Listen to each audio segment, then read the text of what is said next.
Bees! Hello everyone and welcome to the 300th episode of Journey Beyond the Abyss. Today I'm going to do a little special. I'll be talking about bees. Why specifically bees? Well, it's what I mostly do between recordings. Breeding up bees. But why should you breed up bees, you might ask, astute viewer?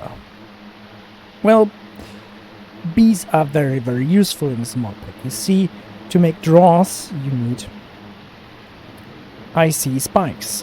And these are only created by 3 kinds of bees.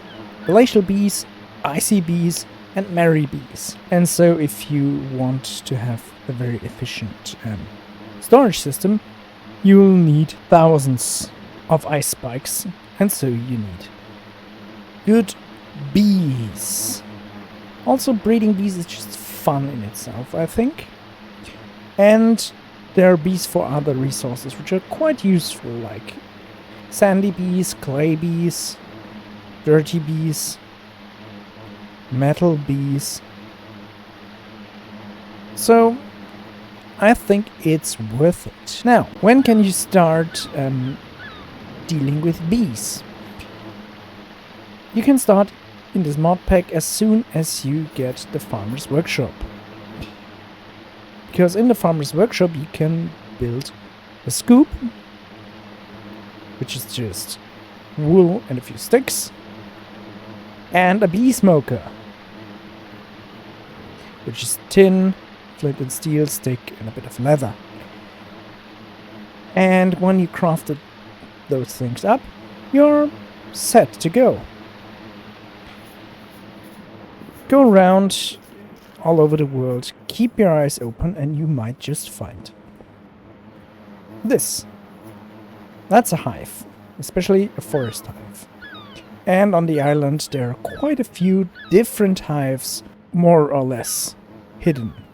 Also, if you go to the parallel worlds, there are more hives for you to find. Now, how do I get the bees?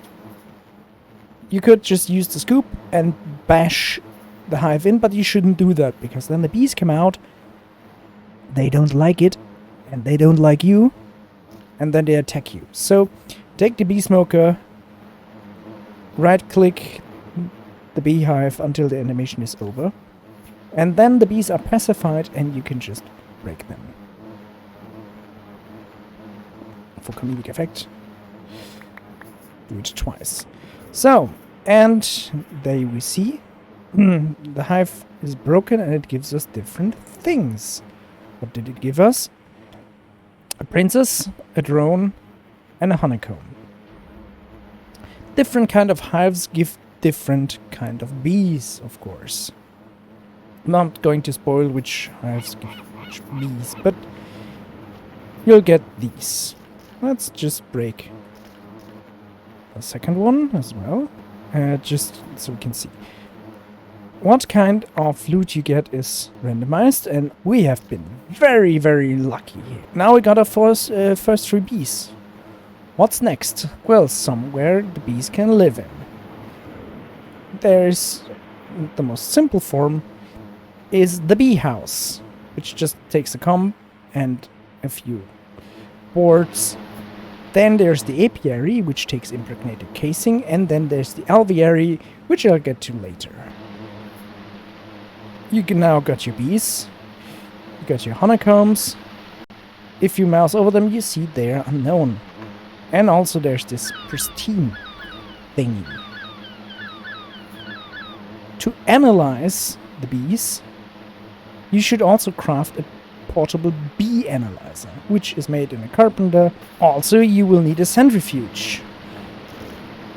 And you can use the centrifuge to extract honey drops from the combs. Put them in the genetic analyzer and just shift click the bee into it. And then you get all sorts of information about those bees. We'll talk in a bit about those traits. Now, You got your bees set up. You might have them analyzed, you might not. Just craft the bee house, click the bees inside, and you see they start mating, and this forest princess will become a forest queen. And one of the drones dies. And she will live out her life in peace. You can see here, the GUI shortly said no. Suitable flowers, this will always take a bit of time. It scans the surroundings every few ticks only. So, now we have this forest queen. She will live her life. She will every once in a while produce something, and then she will die. And she will produce offsprings. And this is where pristine stock comes in. Pristine queens are not the only one. They're also ignoble princesses and queens. The difference is such that pristine stock queens always will produce another princess, though the line will not die out. Whereas ignoble queens have a chance of not producing a new princess, so the line eventually will die out, and you will need to find another princess. You saw here in the bee house, the GUI had the space for the queen and the drones and an output space. The apiary is different. It has 3 additional slots, and in these slots you can insert frames, and you should do that. There are a whole bunch of different frames. I will just highlight 2 of them, which are impregnated frames and proven frames. These boost the production of your bees at the cost of durability of the frame, and slowly it withers away. But it makes your bees much more productive. Also, makes them produce faster. The bee house is extremely slow, so as soon as you can, you want to change to apiaries. Bee houses still are very useful and very important when you go to bee breeding, but just know that if you just want to produce stuff, use apiaries. They're cheap, they're automatable. Bee houses are not automatable. If you're then very established in the art of bee breeding and have lots of bees, you can tackle this. This is the alveary. This is a multi-block which is very fast in production, and you can change the climate for the bees inside, allowing you to use bees that usually you could not house in your current biome, but with the alveary you can. Drawback is building an alveary is very expensive and time consuming, resource consuming, and you need to pay an upkeep for it. So these are your end game bee houses. Right, so let's look at a few bees. Let me take my oldest bee here, and let's look at traits. If you analyze your bee, you will have active and inactive traits. First is the species. They can be cross species. Then there's lifespan. Of course, the longer the lifespan, the longer the bee will live. Then there's production. That goes from fast to slow. And that basically is how often does the game ask the bee if it has produced recently. And each time the bee is asked, it has chance to produce something. So a fast-producing bee will, during a lifetime, produce much more than a slow-producing bee. Then there's pollination, which is only important if you want to go into forestry. Tree breeding, which is the thing. I didn't do that. Then there's flower types. This is what the bee eats. This one eats flowers, but there are other things, like these rocky drones, these rocky bees. Oops. They eat ore. So you need a source of ore close by. There are these marshy bees. They eat mushrooms. So you need a source of mushrooms nearby. And so on and so forth. You need to provide your bees with their food. Although one source of food is enough for an indefinite amount of bees. So this nice meadows here is a bit overkill. A single flower would work for all of these. There are many different kinds of bee food, and you just need to figure it out. So then there's fertility, which is, in my opinion, quite an important trait, because it says how many drones after each generation will be spawned. So a fertility of 4 means that once this queen is dead, it will spawn a new princess and 4 additional drones, which is very important when you come to bee breeding, because the more drones you get, the more genetic variety you get, giving you a better chance to get the combination of traits that you actually want. Then there's territory, which is not very important. That's just the size of around the beehive that the bees will go around looking for food, and if there are hostile bees, where they will attack you. Then there's effect. This, in her long line, somehow got the freezing effect to its line, meaning every once in a while these bees will just create ice or snow. There are other effects. Some are beneficial, most are detrimental to you. You'll have to find that out. Now you can take the bee from slot 1 to slot 2. And here you'll get other very important information. The climate that this bee is suited to. These informations are split into temperature and humidity tolerance. And those are tiers you have. Normal, warm, hot, scorching, hellish. And down you have cold, icy, and I think that's it.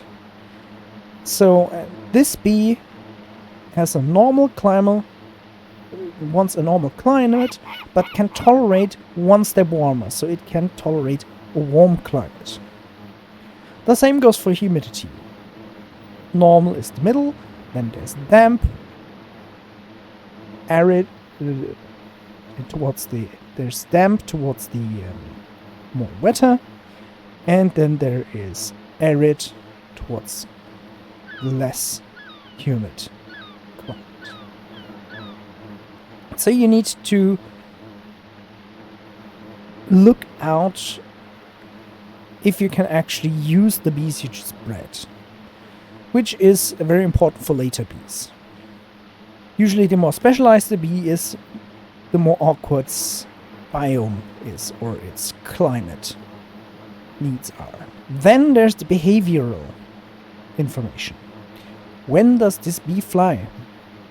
Diurnal means that she will fly over the day and in dusk and dawn. But if it gets too dark, she will stop flying. Nocturnal means that she will ignore that and she'll just fly all day, all night, 24/7. Then there's tolerant flyer. This usually says that this bee with the tolerant flyer trait could fly while it's raining. But there's a workaround, which is very easy, so you don't need to pay mind to that. Then lastly, there's cave dwelling. Bees that are cave dwelling don't care if their hive can see the sun or not. They'll just fly. This is also a very useful trait. If you put the bee into slot number 3, you can see what she produces. There is produce and there's specialty. Produce are combs, specialty are special items. We'll see a few of them later.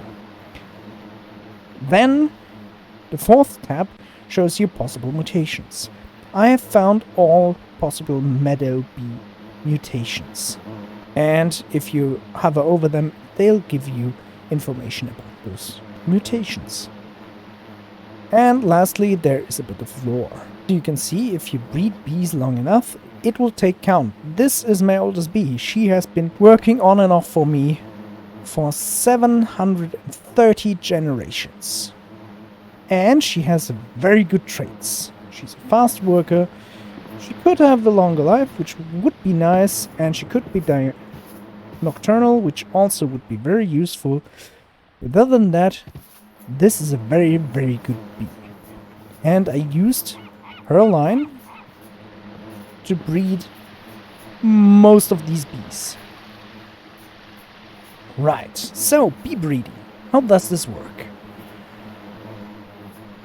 Well, there are two kinds of bee breeding to consider. One is if you just have bees with a trait that you want to breed in, you can just use bee houses. Then you can combine bees with traits that you want. You can combine a queen that you want to give certain traits with a whole bunch of drones that have those traits. And in the bee house, there will be no crossbreeding. It'll either be a princess of any of the 2 kinds that you put in, but you can't crossbreed them. In the apiary, that is possible, and there are lots and lots of crossbreeding possibilities. For example, if you mix any of the basic bees like meadows, forest, rocky, marshy, tropical, and so on bees, you'll get common bees. And if you add common bees with any of the basic bee kinds, you get cultivated bees sooner or later. And from these cultivated bees, then you can start adding different common bees again into the mix, and you get diligent, unwary, imperial, valiant, and whatnot bees. And each of them have different traits, they have different products, so they give you opportunities to get new kinds of resources. Before you go on your merry bee breeding way though, be advised that if you want to breed effectively, you will need a large amount of bees with the traits that you want. So, how do you get that? Well, first by exploring. The base bees have variations in their traits. I had quite a lot of meadow bees that were very slow workers, and I had one with fast worker genes and one drone with fast working genes. So I bred those together. And then once I had a whole lot of those drones that carry the traits that I wanted, in this case fast worker and a 4 times fertility, then I started putting these drones with my princesses that didn't have the good traits. And over time, they would, over generations, take on the good traits. Usually these just enter in the inactive, and then when you breed together bees that have the same inactive trait 2 times, then the chance is higher that these inactive traits become active traits. It's a game of chance. It's a bit simplified Mendelian inheritance. So, now if you mix 2 different kinds of bees, you get hybrids. This is a hybrid of a modest and a cultivated drone. You see, the cultivated trait is the active, and modest is inactive. And now they have a whole slew of different traits, like active is short lifespan versus short. Okay, so that doesn't matter, but production. This is a fast production active and a slow production inactive. We want the fast one. Flower type. The cultivated part wants flowers. The modest parts want cacti. Here we have a switch. The cultivated stock had 4 times fertility. The modest stock had 2 times fertility. So this bee has taken the 2 times fertility as an active. And this is why I wanted to do it. These are nocturnal flyers. So this bee has nocturnal as an inactive. It also has a very bad climate rating. If we look at another bee from the same breeding, you can see that's mostly the same, but they are not identical. They have, you see, this one has the humidity of both ways 1, and this is just down 1. So you'll end up with a whole bunch of different bees that you need to wade through and see what you get. If you though persevere, and this is the end product of this special line where these 2 bees come from, I have this cultivated bee again. She has the 4 times fertility again, but she has nocturnal and cave dwelling as well.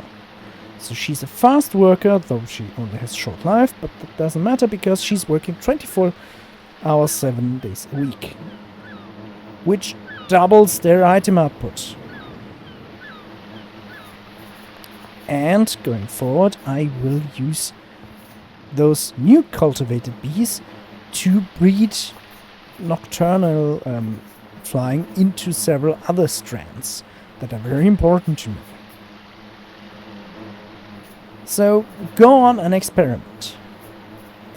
If you're not quite sure about how to experiment or which bees to breed, there is a tool for that. This thing here.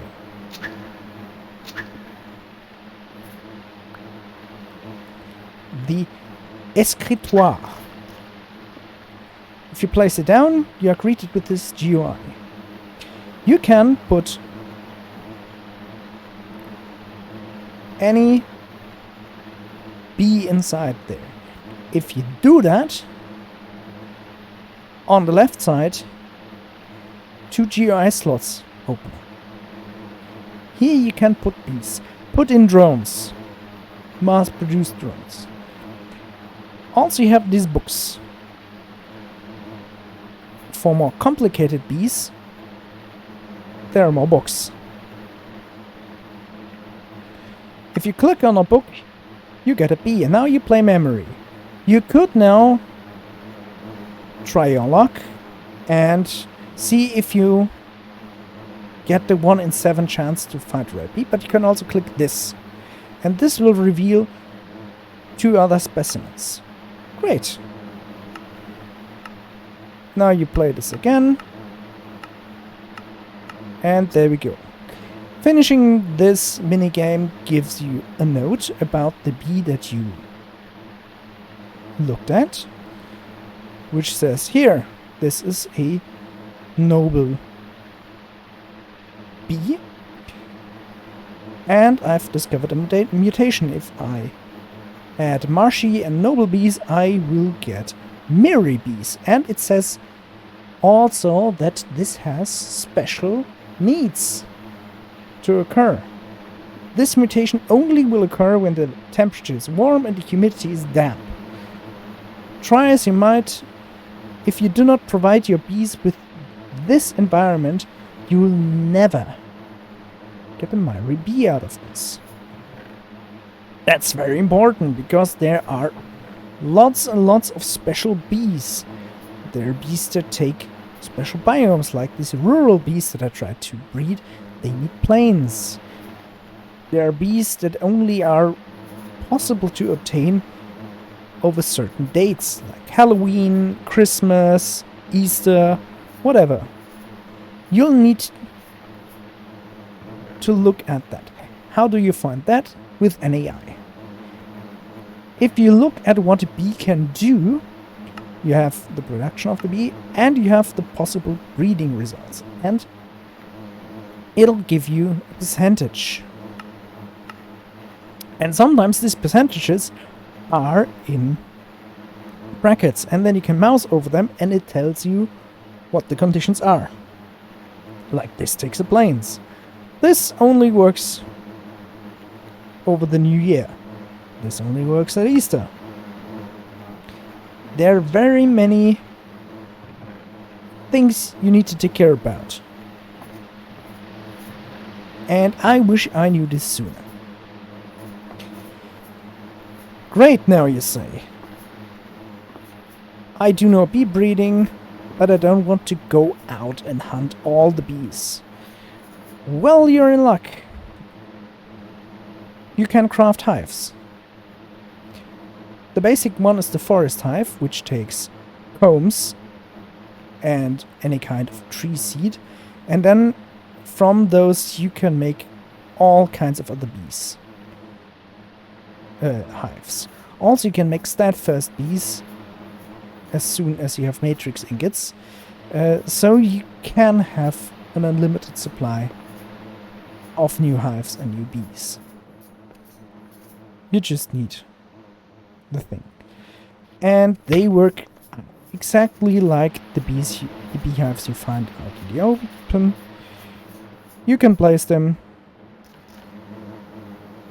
smoke them, and then you break them.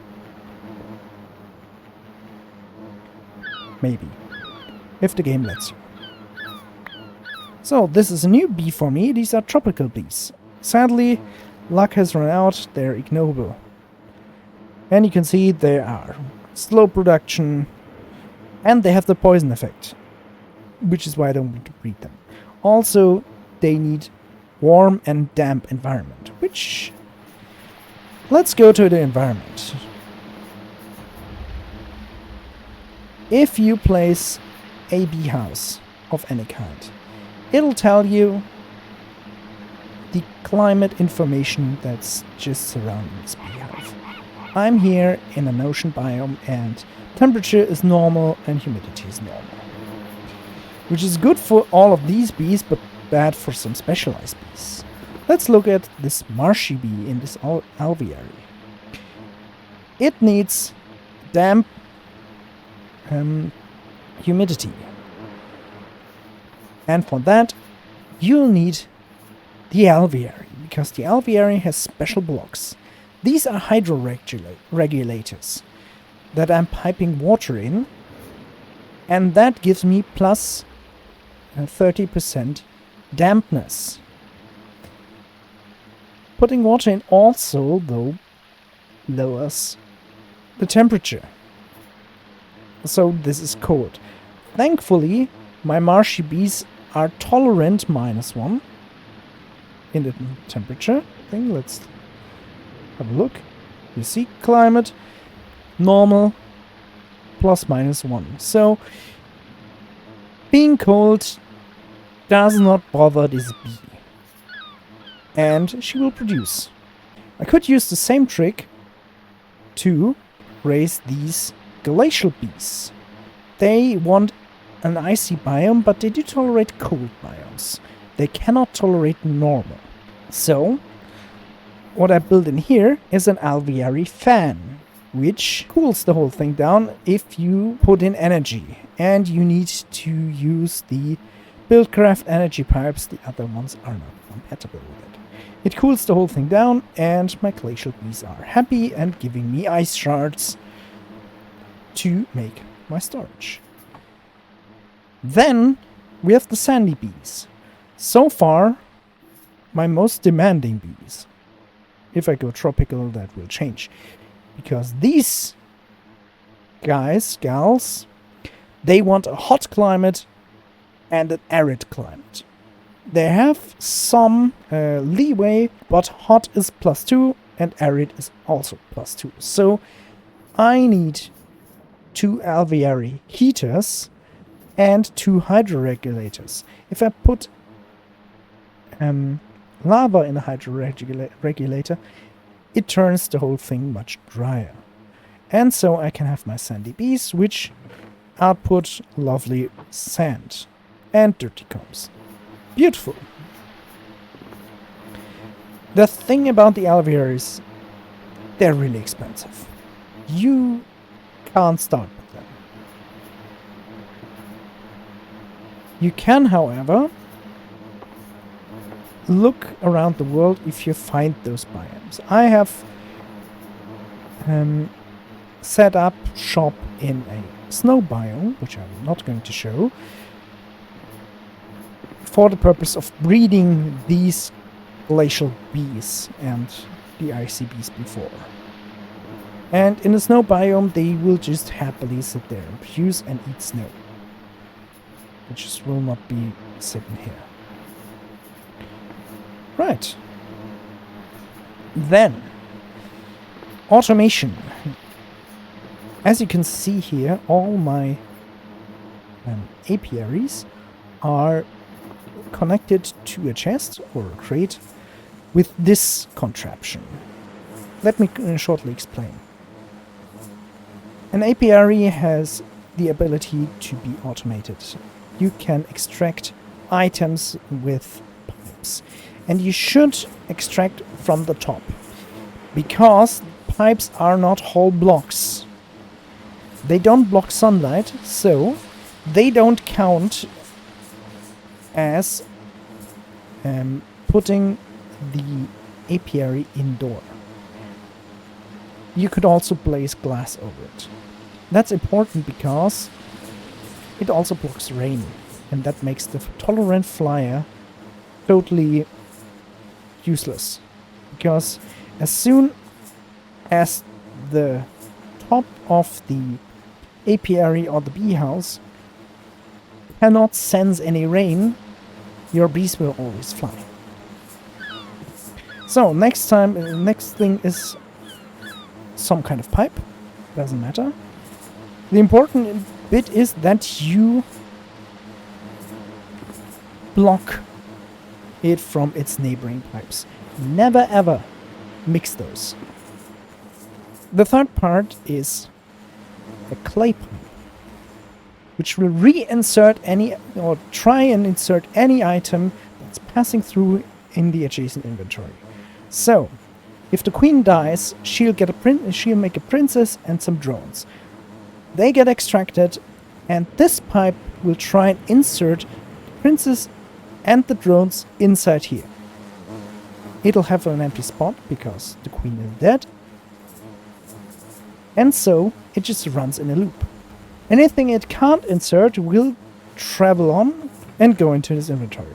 Like these drones that are incompatible because these drones are analyzed, these drones aren't. Even though they have the same traits, you cannot stack analyzed and not analyzed drones. And also honeycombs, the products. And so you get a very compact way of automating bees.